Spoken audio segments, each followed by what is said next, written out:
ඒ නිසා මම කියන්නේ පල්ලි හෝ පන්සල් යනවට වඩා ඇත්තටම ෆුට්බෝල් ක්‍රිකට් සෙල්ලම් කරන එක ඒවා බලන එක හොඳයි. මානසිකව කොච්චර නේද? මානසික ඊටාම සැහැල්ලුවක්. ඇත්තට මම නම් කියන්නේ තවත් බලන්න යන්න කියලා මම පුළුවන් නම් මාවත් එක්කයි යන්න. ඔව් නේද? ඇත්තට ඔව්. මේ අපේ හඳුරන්නේ ඊයේ කාදිනල්තුමා කියලා තිබ්බ මෙන්න එහෙම ප්‍රකාශයක්. අද වෙනකොට මිනිස්සු සතියන්තේ පල්ලියට එන්නේ නැහැ. මිනිස්සු ෆුට්බෝල් මැච් බලන්න යනවා. මිනිස්සු විනෝද ගමන් යනවා. මිනිස්සු පල්ලියෙන් ඈත් වෙලා කියලා. මොකද්ද හඳුරන්නේ මේ කියන්නේ? ඇත්තටම මේ පල්ලි යන්නේ නැති රටවල් තමයි දියුණු වෙන්නේ. පන්සල් යන්නේ නැති රටක් තමයි කවදා හරි ලංකාවක් දියුණු වෙනවා නම් දියුණු වෙන්නේ.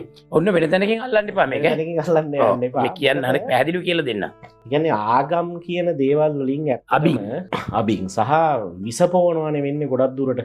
විසපෝනවයි කියන එක මම මේ අදහස් කරේ ආගම එක තැනකදී අපේ මනසේ විනිශ්චයකාරයා බවට පත් වෙනවා. ඊට පස්සේ ඒ කියන්නේ අර නීතිගරුක පුරවැසියෙක් වෙනවට වඩා ආගමිකයෙක් වීම රටක ඉතා භයානකයි. ඔබතුමන් දන්නේ නැති එහෙම උග්‍ර ආගමිකත්වයට පත් වෙච්ච තැන් අතර වෙච්ච විදිය. ඇත්තටම දැන් ඉතිහාසයේ ආගමික වීම ඇතුලේ, පල්ලිය සමාජයේ පාලනය කිරීම ඇතුලේ මධ්‍යතන යුගයේ මමත් ක්‍රිස්තියානි ඉගෙන ගත්ත නිසා විශ්වවිද්‍යාලය ඇකඩමික් වශයෙන් මම කියන්නේ.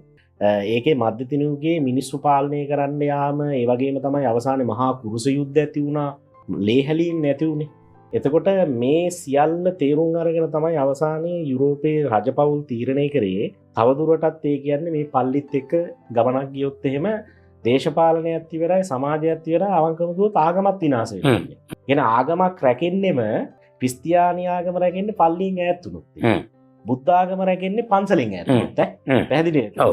ඒ කියන්නේ මට පැහැදිලි මේ බලන් ඉන්නට පැහැදිලි බුද්ධ ධර්මය හෝ කතෝලික දර්ශනය, ඒ කියන්නේ ජේසුස් වහන්සේගේ දර්ශනය පල්ලිය ඇතුළට යනවයි කියන්නේම දර්ශනය විකෘති වෙනවා. බෞද්ධ දර්ශනය පන්සලක් ඇතුළට යනවයි කියන්නේ දර්ශනය විකෘති වෙනවා. ඒකනේ අපිට අද මේ සමාජය අපිට වෙලා තියෙන්නේ.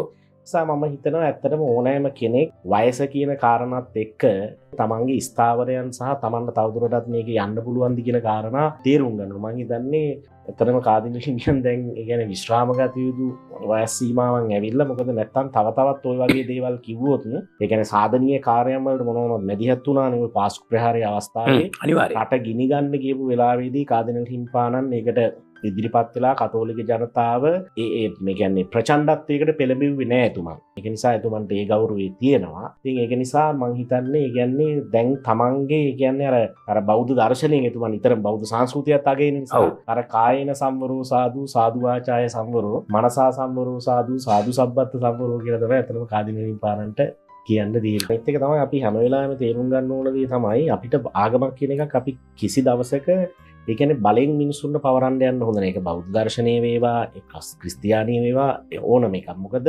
ආගමෙන් පිහිටක් අවශ්‍යයි. කියන්නේ ආගම් තියෙන්නේ ඇත්තටම චිත්ත පාරිශුද්ධිය උදෙසානේ. ක්‍රිස්තියානිත් උගන්වන love and kindness. ඒ කියන්නේ ආදරය සහ කරුණාව. ඊළඟට බෞද්ධ දර්ශනයේ චතුරාර්ය සත්‍ය ප්‍රඥා මාර්ගයක් එහෙම තියෙද්දී ඒකෙත් මෙත්තා කරුණා මුදිතා උපේක්ෂා කියලා ඒ කියන්නේ සමාජ සාර ධර්ම හැටියට මිනිස්සෙගේ සිතේ කියන්නේ සමාජයට ආදරය කරන සහකම්පනයක් තියෙන මිනිස්සෙක් ගොඩනගන හැටි තියෙනවා බෞද්ධ දර්ශනයේ. ඉතින් දැන් මේවා ඒ කියන්නේ බලාපොරොත්තුෙන් පැමිණෙන කෙනෙක්ටනේ අපි ලබා දෙන්න ඕනේ. එහෙම බලහත්කාරයෙන් දෙන්න කිව්වොත් එහෙම වැඩි අප්සෙට් වෙනවා. මොකද පෞරුෂ සංවර්ධනය, ඒ වගේම කණ්ඩායම් හැඟීම වගේ දේවල් ඇති වෙනවා ක්‍රීඩාවක් ඇතුලේ. ඔබතුමන් දන්නවද ආගමක් ඇතුලේ මිනිස්සු බෙදෙනවා. ක්‍රීඩාව ඇතුලේ මිනිස්සු එකතු වෙනවා. ජාතීන් වශයෙන් එකතු වෙනවා. ඒ ක්‍රීඩාවකට එයා සිංහලද දෙමළද අපි ක්‍රිකට් ගමුකෝනේ. ක්‍රිකට් අරගන්න සිංහලද දෙමළද ඒ කියන්නේ ලෝකේ මිනිස්සු එක්සත් කරන්න ආගම් අපොහසත් වුණා සුදත්ත මහත්මයා. ආගම් ඇතුළේ උනේ මිනිස්සු බෙදුනා, කා කොටා ගත්තා, මැරුණා, ලේ හැලුවා. ඒ පශ්චාත් කම්පනයන් වලනේ අද ඉන්නේ. හැබැයි ඔබතුමන් කල්පනා කරලා බලන්න ක්‍රීඩාවට පුළුවන්කම හම්බුණා මිනිස්සු එකතු කරන්න. අපි වැදගත් වෙන්න ඕනේ ඇත්තටම ඒ මිනිස්සුන්ගේ කියන්නේ ආගමක් මගින් බලාපොරොත්තු වෙන්නේම යහපත් සමාජයක් නිර්මාණය කරන්න. එතකොට ඒක පල්ලියෙන් එළිය වුණා කියලා. පන්සලෙන් එළිය වුණායි කියලා අපි තැවෙන්න යන්න ඕනේ. අපිට වැදගත් අවශ්‍ය කරන කරුණ සිද්ධ වෙනවනේ. සිද්ධ වෙනවා නම්. ඉතින් ඒක නිසා මම කියන්නේ පල්ලි හෝ පන්සල් යනවට වඩා ඇත්තටම ෆුට්බෝල් ක්‍රිකට් සෙල්ලම් කරන එක ඒවා බලන එක හොඳයි. මානසිකව කොච්චර නේද? මානසික ඊටාම සැහැල්ලුවක්. එතකොට දැන් ඔබ වහන්සේ වුණත් දකින්න ඕනේ එන්න පන්සලට මගින් බණක් අහන්න කියලා. ඒ ආපු අය ගිහිල්ලා ෆුට්බෝල් මැච් එකක් බලනවා, විනෝද ගමනක් යනවා, love and kind කියන එක එතන තියෙනවනේ. පැහැදිලිව. ඇත්තට මම නම් කියන්නේ තවත් බලන්න යන්න කියලා මම පුළුවන් නම් මාවත් එක්කයි යන්න. ඔව් නේද? ඇත්තට ඔව්. මට ඒ තියනවා නෑ. පුළුවන් නම් මැච් එකක් බලන්න මාවත් එක්කන් යන්න.